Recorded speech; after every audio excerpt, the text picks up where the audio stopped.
Nath, how are you, mate? I'm good, Dyl. How are you? Good to catch up. Good to be here. Very excited. You're looking fresh and you're looking a little bit like a Dane Swan type era you're in there, mate. The Collingwood got the going through a bit of a quarter life crisis at the moment. You've been inking up. Added a few. It's just a flex of my businesses, really. Got the cafe, the wine bar, and then I had to put the premiership pie in there. So is that what that's for? It was meant to be like a sizzling hot pie, and the guy put it on. And I can't do confrontation. I said that looks great, but. Yeah, here we are. 1 quarter in a premiership, and I got a tattoo. Imagine confrontation throughout getting a tattoo would be so hard. Well, I'm that sort of guy too. Like it was the same with these. He put them on, and in my mind, I was like, they look way too big. But I just said to him, they look awesome, and now they're on me forever. So here we are.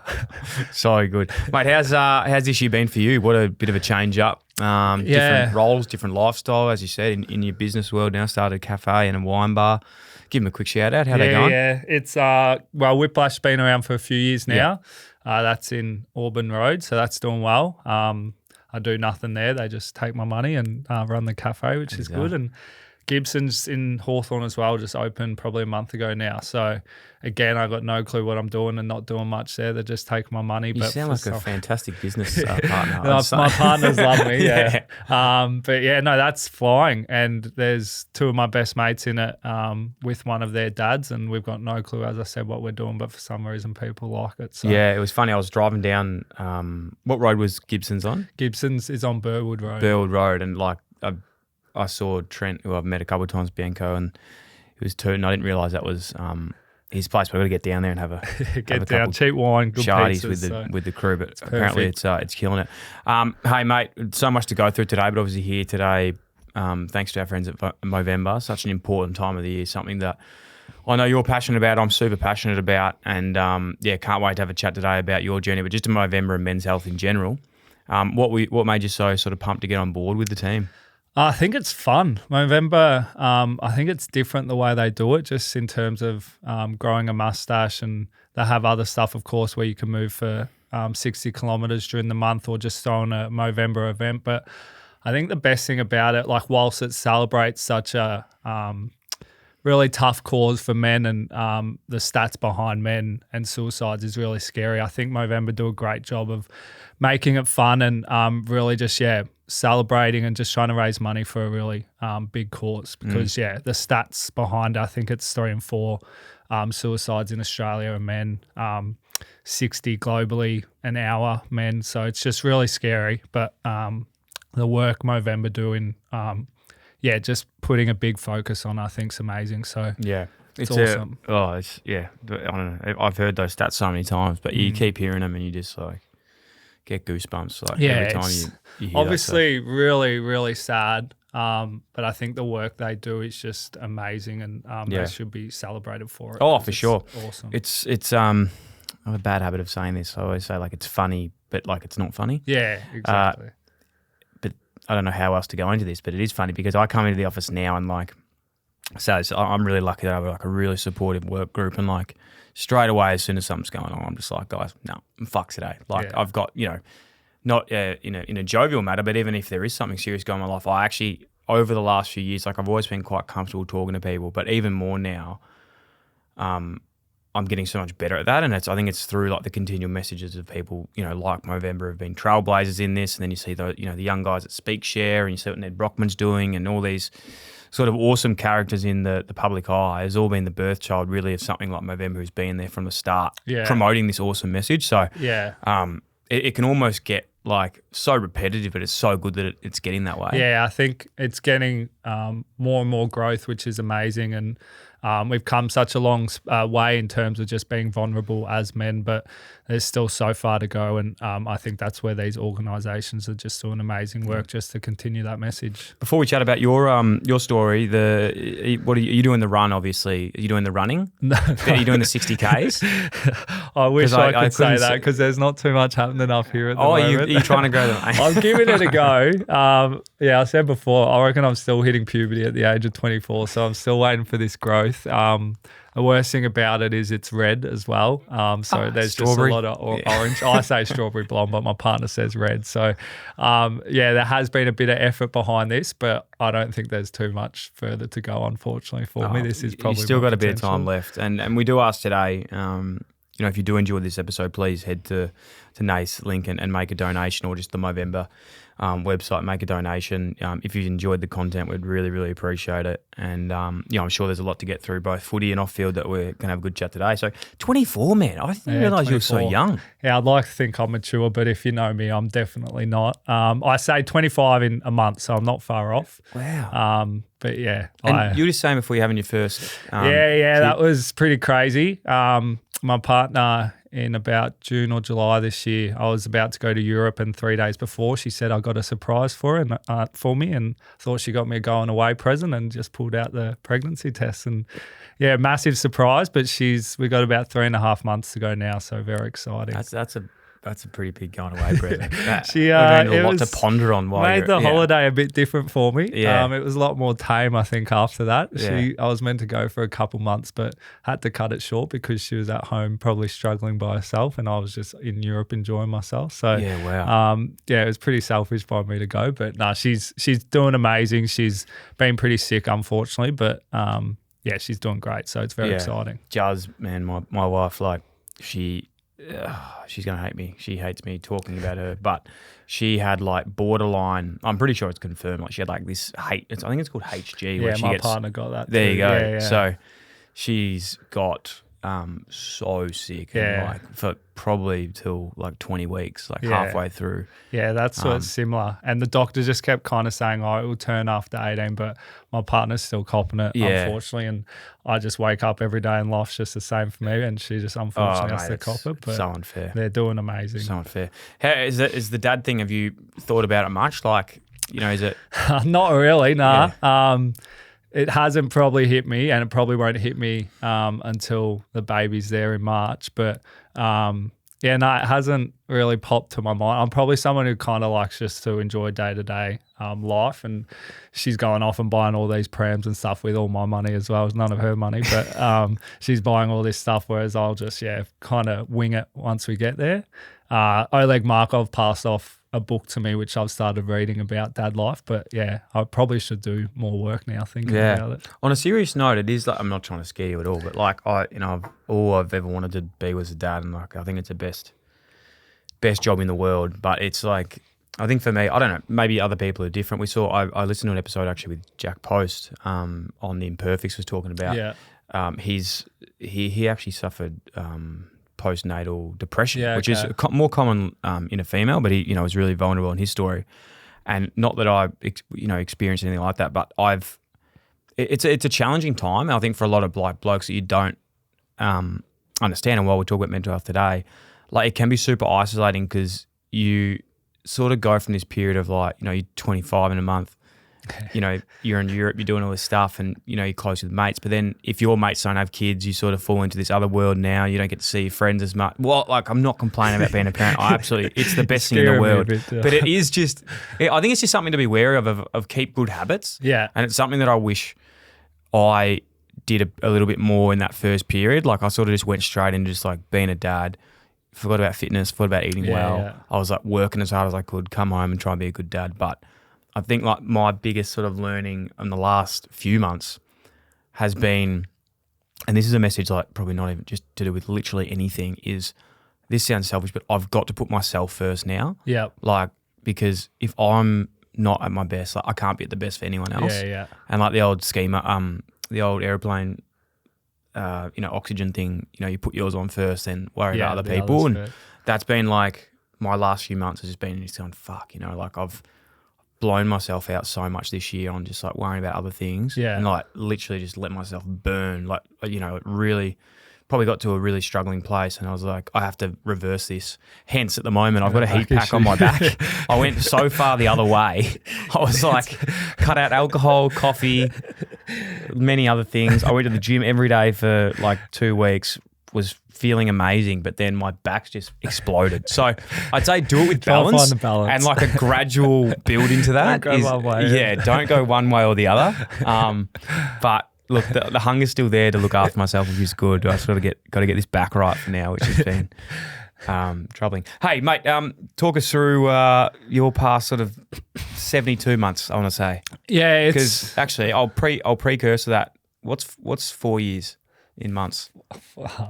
That's a great. It's 48, is it? 4 years in months. Is 48. it? Oh, 48.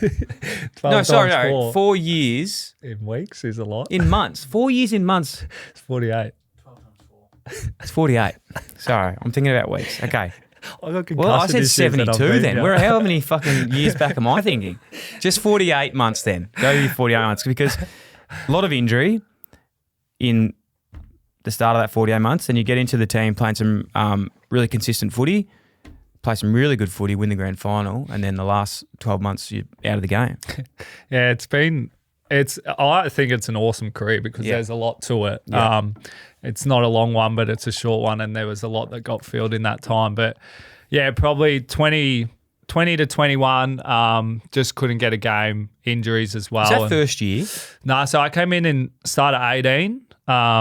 We made the granny that year. I played the last 2 games, got dropped, and then didn't play my next game at AFL until Anzac Day 2021. So I think it was like 1,000 days between AFL games. So that was just through injury, not getting selected, not good enough. I couldn't kick a footy, which was a big problem when you're playing AFL football. You got to be able to kick. And so, I just couldn't get in the team. And then Fly came in, started 2022. And I had 1 year left on my contract. And to be honest, I was just getting ready for life after football. I just thought I probably wasn't going to make it, unfortunately, and dislocated my ankle at the start of that year and literally, started doing work experience at coffee roasteries and started doing my uni degree just to get ready. And then I got back from that injury and for some reason they saw something in a guy that could just spoil the ball and yell at the other players. And from then on, life changed for me because I was getting the game week in, week out, which was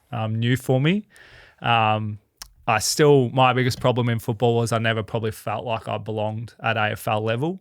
I think that was just something that I really struggled to work through, a bit of performance anxiety and just probably never feeling like I was good enough even when I was playing every week. But Fly and Leper and Bolts, we were so lucky to have. As I said, they saw a guy. I had honestly 6 or 7 touches a game and they just rewarded me for it, which was pretty wild. And I just loved what Howie and Darcy were doing around me. And they looked after me. I sucked up to Darcy a lot because he was the captain. So I knew if I kept Darcy more happy, I'd stay in the team, which was good. And then, finished with a premiership, which for me as a kid, like all I ever wanted to do was play one AFL game. So to get an AFL premiership, where I did sweet F all for, but got a medal for it. It was pretty amazing. Oh, look, I think you're underselling yourself a lot in that, but we'll definitely unpack it.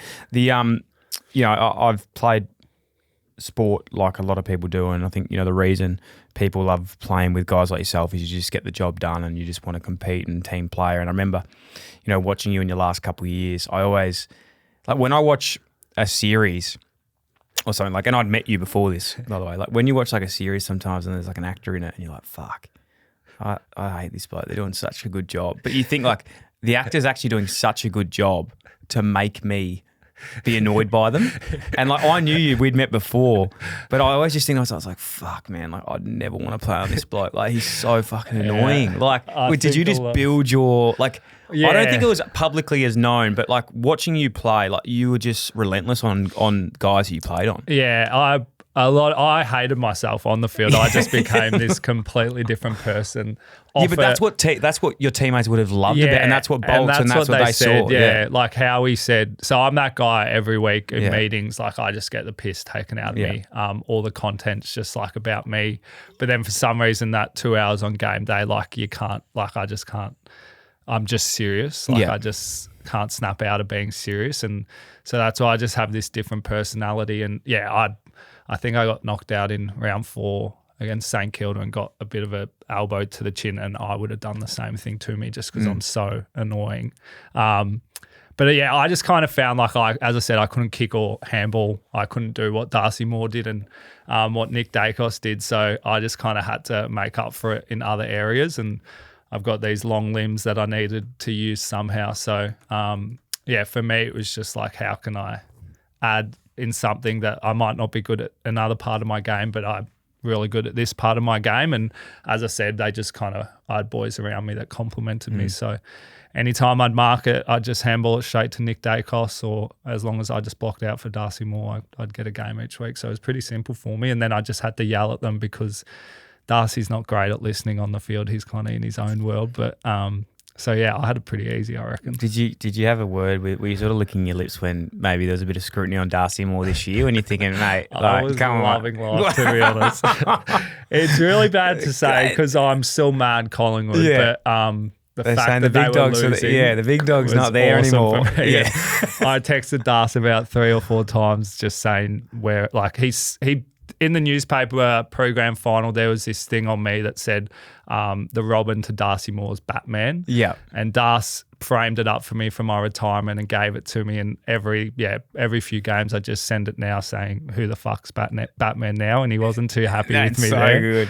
And so, yeah, the amount of times I've also told people no Murphy, no Collingwood, they're probably getting sick of it. I've become such a better player since I've retired. Like, I think people forget I played 57 games in 7 seasons. Like, I can't kick or handball, but for some reason they think I'm the missing link, which is awesome. And I'll never be able to return to football to show them that it has nothing to do with me. That's at all, fantastic. it's been great. Great for you.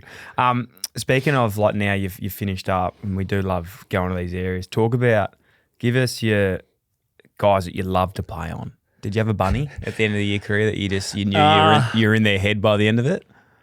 My first breakout game was against Carlton. And this is a bit harsh because he's half my size, but Sam Durden, I think it's Sam Durden, he probably kickstarted my career. So he gave me a lot of confidence. And it's really just crap by me because, as I said, he's half my size and I was playing on him. But the small forward, Sam Durden. The small forward. So it's a bit of bullying by me, but that probably kickstarted my career.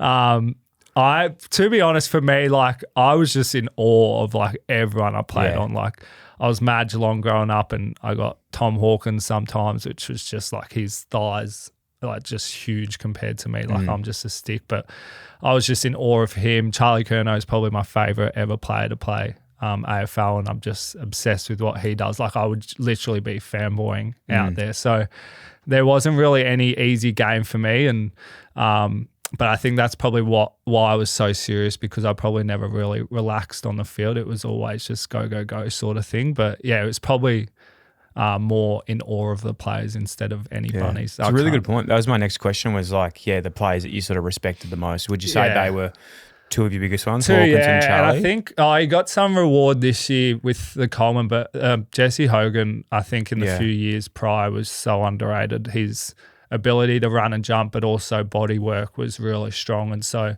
I think those players are really tough to come up against because you don't really know how to play on them. Like, when you got Hawkins, you know he's going to want a body. You got like a Curnow who's really athletic, but Jesse Hogan, just his ability to do both was probably one of the toughest opponents I played on. But yeah, because of my ability, I didn't really have a bunny. Like, I can't say I dominated this guy, and it was probably other people that were dominating them, not me. So, I was just in awe of a lot of players that I played on. What do you think, like, players, the public would be most surprised about like how hard it is to play like that centre forward, full forward position? Like, what do you think? What do you respect about those guys the most? Is it their, endurance? Is it the strength, the repetitiveness? I think it's just forward lines in general are so reliant on like what's happening ahead of them. Or the pressure on the ball.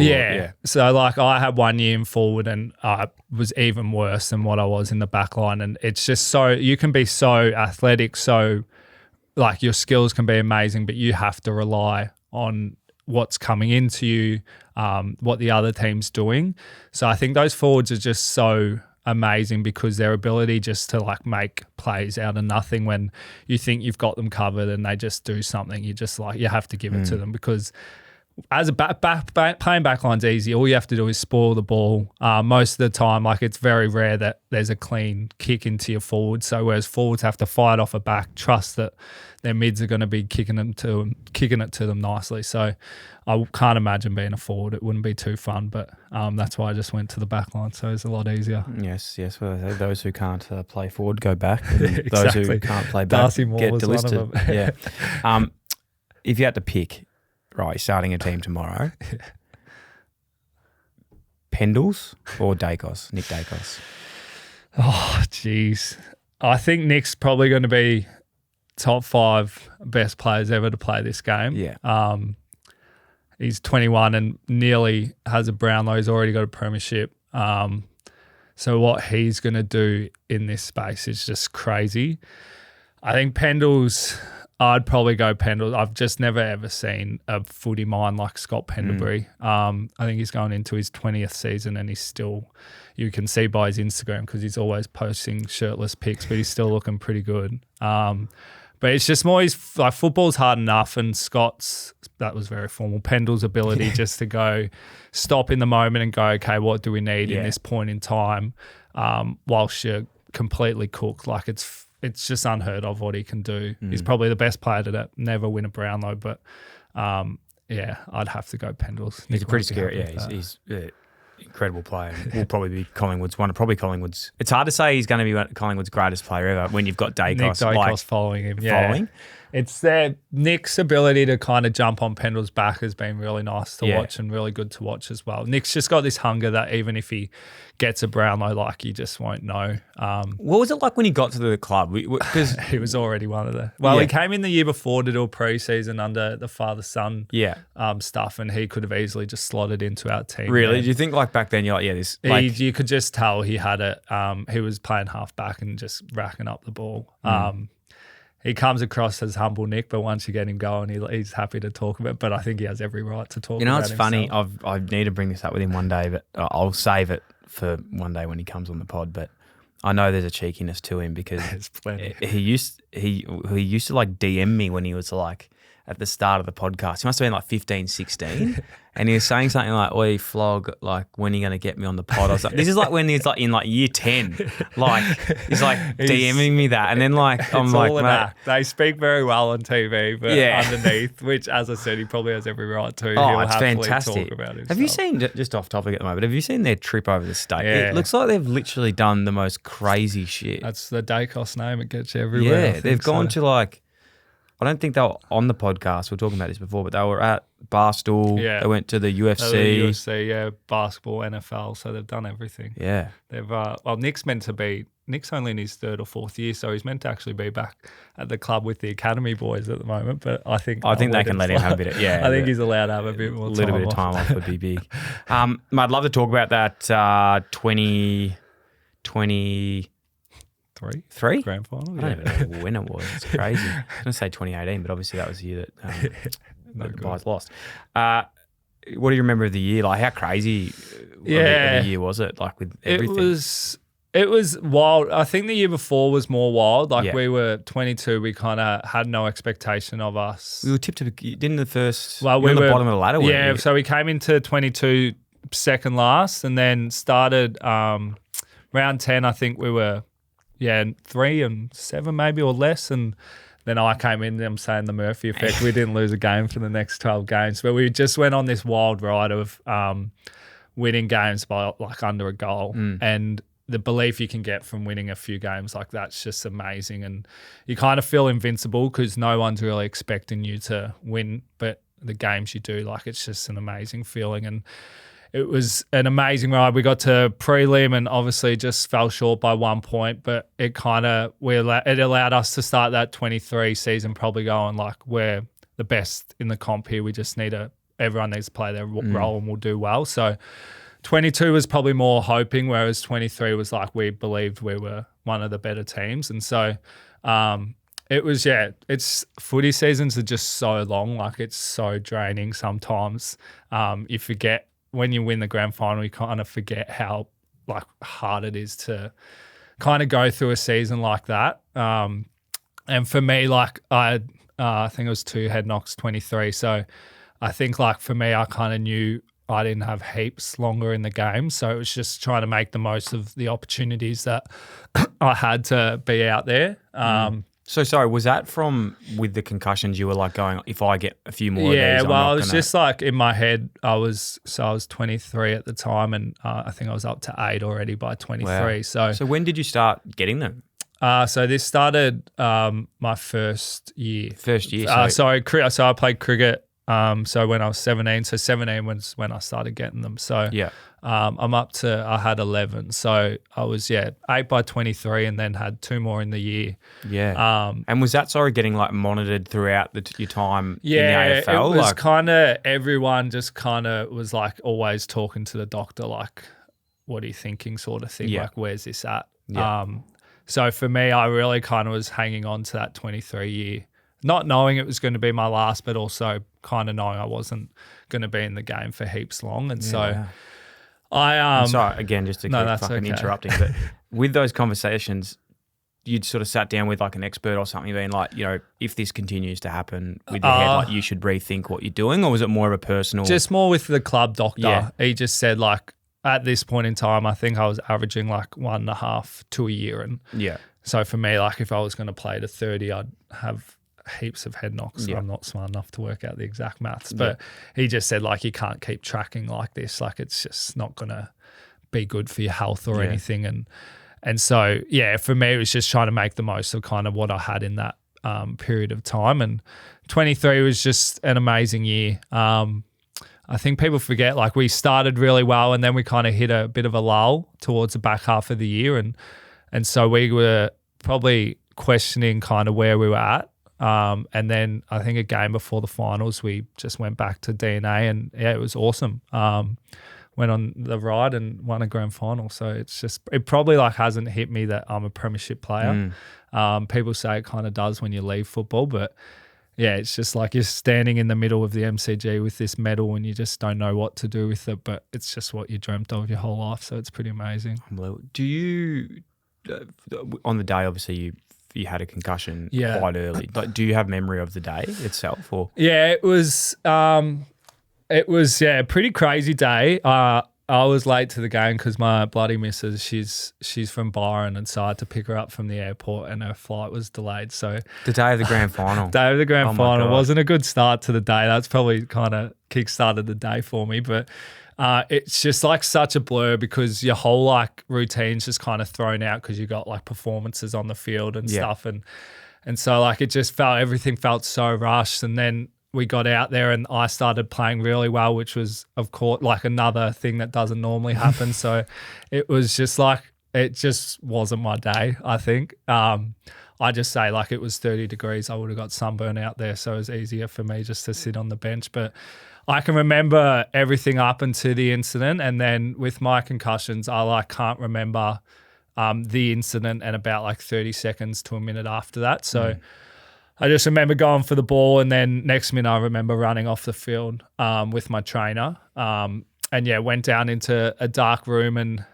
because I've done the concussion test a lot, I was literally like walking down going, okay, you got to remember words, you got to remember numbers backwards, you got to work on your balance. So like it's kind of crazy. Like when you get knocked out, I feel like for me, like my brain kind of focuses even more, which is something like I never do. Like I'm just kind of just do everything off instinct. So that's kind of when I know I'm concussed and absolutely smashed the test. I've always just like smashed the test. But it came out in front of 100,000 people and just kind of hit me when I walked out and remembered, this sounds bad, I don't really listen to Fly at his quarter time breaks because you've just played a quarter of football. I don't need to keep talking about football. But I was kind of seeing 2 of him and that's when I kind of tapped Pat Lipinski on the shoulder and just said, I'm not feeling good. I think you'll be out there. And then, just went downstairs, had a shower. I would look like an idiot because the boys came in at halftime and because of all the light, I had to like wear these Ray-Ban glasses and just look like an idiot. But it wasn't until probably after halftime that I started feeling better and just got to sit back and enjoy the show like everyone else did, which was cool. So. Yeah. Look, man, concussions are scary. I think I've had 2 bad ones in my career, but it's I've chatted to a few people on the pod like Paddy McCartan and chatted to Kobe Stevens off the pod. We want to get him on shortly, and it's just like everyone's got different symptoms and way that you deal with. Like there's no like just it's not the same for everyone. Thing. Which I think is really scary because everyone I can relate to Paddy McCartan, Gus Brayshaw because we're kind of all gone through it. But in terms of symptoms, like everyone just is like struggling with different things, which is really tough. And it can be really kind of lonely at the same time, trying to explain to other people this is what you're going through, because you go through the physical symptoms, but then on top of that, you go through mental symptoms, and 24/7, like you're kind of in your head like, oh, I've got a headache. Do I actually have a headache? You end up building up the headache that you might have not even had in the first place. And 2 hours go past and you're still sitting in the same spot just because you just don't have like that energy to get up. So it's, as well as a physical battle, it's a mental battle as well, which is like really tough. But it's been really nice to share those stories just with those boys and kind of be able to relate to what they're going through. Yeah, for sure. And there's what, these conversations are so good for. It's like, building awareness of like, I think when you're going through something like that, not that I've been through something like that, but even through my own stuff with like dealing with anxiety and stuff, like you feel, as much as, I'm such an advocate for this stuff. I spoke to so many people about it. No matter how many times, it's so hard to think that you're not the only person in the world going through it. Yeah. And you're like, nah, there's no way someone's ever felt like this. Yeah. But it is just so common. And like, you have to tell yourself, like, I'm not the only one that's going, like, I'm not going crazy. I've had times where I've been like, I'm literally going crazy. I'm going to have to check myself into like a psych ward or something. But it's just it is a normal thing. Like, I went and saw a psych once and he's like, let me guess, you've already talked yourself into like, and he's like, man, that's just like the number one thing people do. That's exactly what I did. Yeah. I was the exact same. Yeah, you're like, nah, I'm just going to live there. I'm just going to have to live there. Yeah. So it's weird. Like, and I'm not laughing about it because it's not serious, but it's just like, unfortunately, when you're not thinking straight and you don't have these conversations and be able to like talk to people about it, like it's so unnormal, but it actually is very common. Yeah. The mind's an amazing place. Like, it can do so many amazing things, but it also can be your biggest enemy at the same time because you're just constantly kind of battling a lot of things. But that's where I found actually also being open and honest was the best thing. And it probably led to my retirement because I just realized, okay, like I can actually put myself first, which was really nice. Something that's really, a big one for me actually in the concussion space, but even just mental health in general. And I think that those two go obviously together is like, if anyone's listening, boy or girl listening that plays like community sport, I always think about in these situations of like looking after yourself. And like, I know that with elite sport, we have, that people that have played elite sport have so much care around you, like, doctors at games, physios, like so many educated decisions on this stuff. And, even if when you experience a concussion that week, you can get looked after properly and whatnot. Yeah. But like my fear and the thing to be aware of, I suppose, with local sport or, local footballers playing is like, get a big head knock on the weekend. You need to play the next week to get some cash, but also you got to go and be on the tools as well. And then you're not like, I don't know what the answer is here, but it's just like being aware of that and knowing that like there is probably a space there that needs to be like, you need to be honest with yourself. Like, what would you say to someone that is maybe experiencing those things but just goes, no, fuck, I need to back up and get it out there again? Yeah, I totally agree. I think our biggest growth in this space will actually come at local and junior levels. As you said, like, I still say we as well. We still got to live in the elite. Yeah, mine was like 7 years ago. We're still we. But AFL players, like, they have spotters in the crowd, like watching every incident. They have doctors watching footage, and as you said, they might get a concussion, but like they then get paid to rehab and rest and look after themselves. Whereas for local footballers who just love playing football, the guidelines is now, I think it's 21 days. And for a local footballer that just wants to play with his mates, I see there's a big problem in them reporting it because they don't know the full impact of concussion. I think they'd just get a head knock, think they're okay, and not report it because they just want to keep playing football.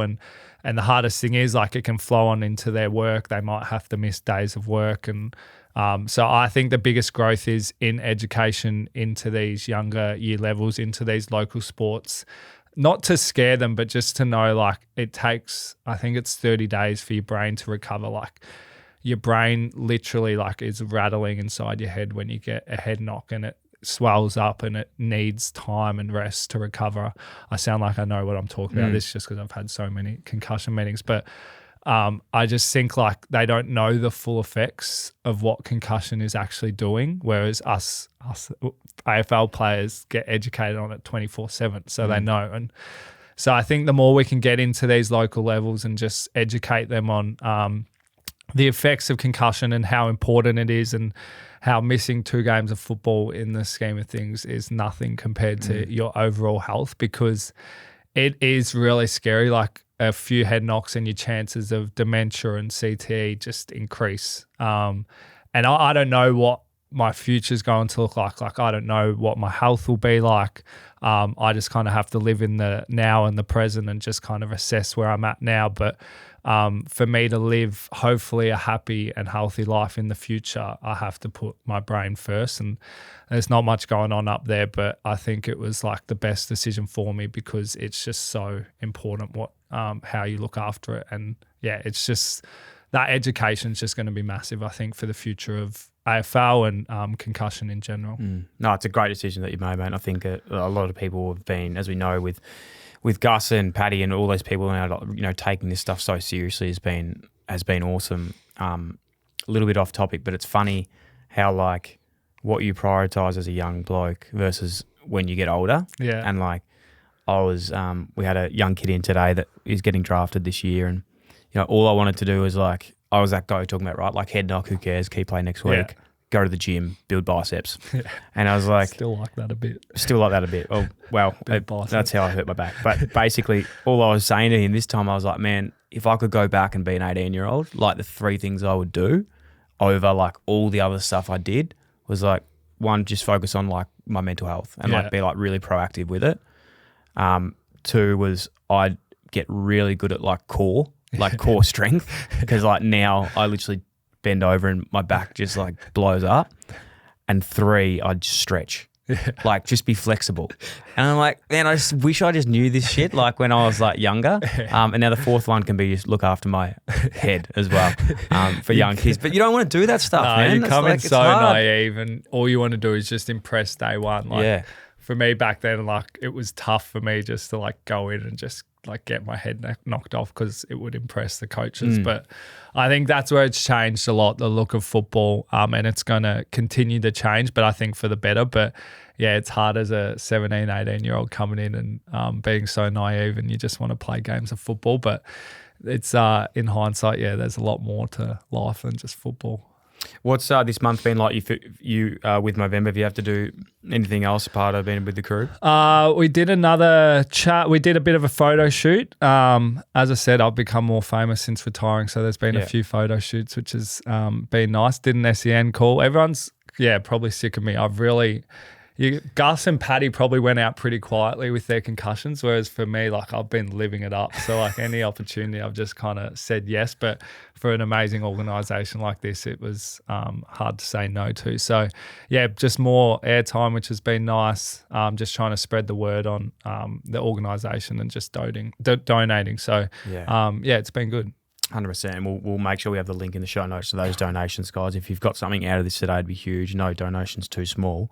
Mate, before we finish up, because I know you're flat stick, we'll talk about those periods before around when you're probably in the depths of the concussion, and not just the physical symptoms, but the mental symptoms. What did you find helped the best to get through that challenging period of like doubting yourself? Have I got a headache? Is this? Am I going crazy? Is this anxiety? Is it like what? It was... I think we touched on it, but it probably was that initial reaching out. So for me, from the grand final until my retirement, that was probably like one of the harder periods in my life, because I had to leave my future in football up to 3 people, neurologists and neuroscience people, just to decide whether I was going to keep playing football. And then they ticked me off, which was amazing. But I just remember breaking down when I got out of that meeting, because I think deep down, like I knew I wasn't well. Like I knew I couldn't keep doing this for heaps longer. And I think I had to try put on this brave face, because it's like, how can you give up an opportunity like this, like playing AFL football at Collingwood after just winning a premiership? Like, why would you want to give this up? But for me, like I knew I just wasn't well. And I went back to training, and we tried to slowly progress, and then, got a bit of a tackle that I hit my head on the ground. It was the first tackle, I say, that Nick Dacos has ever laid in his life. But, unfortunately just got a bit of a head knock, and that's when I just probably realised, like, this is too much for me. Like, I remember just bawling my eyes out.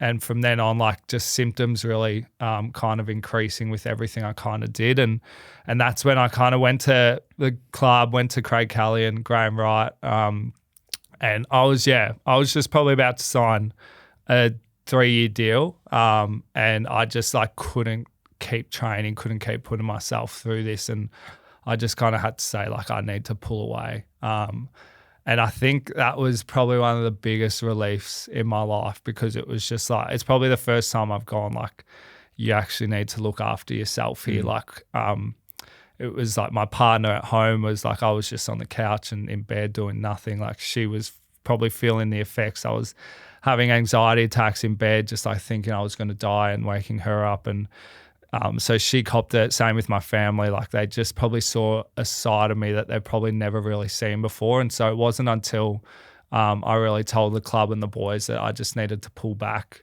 that I just finally felt like everything was kind of lifted off my shoulders. And I took 3 weeks away from the club, and we just went camping and just really pulled back from football. And it was probably the best thing I've ever done, because it just made me realise, like, I've got everything I wanted in football. I don't have to like kind of keep putting on this image that like I'm okay sort of thing.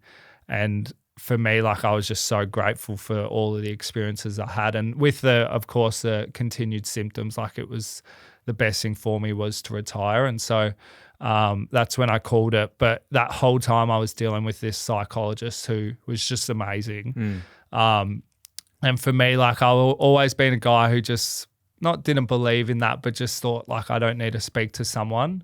And it wasn't until then that I realized like how important they are, because they are able to kind of remove everything for you and just kind of show you the bigger picture and make you realize like, yeah, this part of your life and football might be done, but like there's so much more to go and so much more to be excited about. And so reaching out to her and still being in contact with her has probably been the best thing for me, and just talking through the battle of being in football with concussions and all the symptoms. She just simplified it all for me. And I felt like once I got that mental side, it's never sorted, like you're always going to have battles, but in a really good place.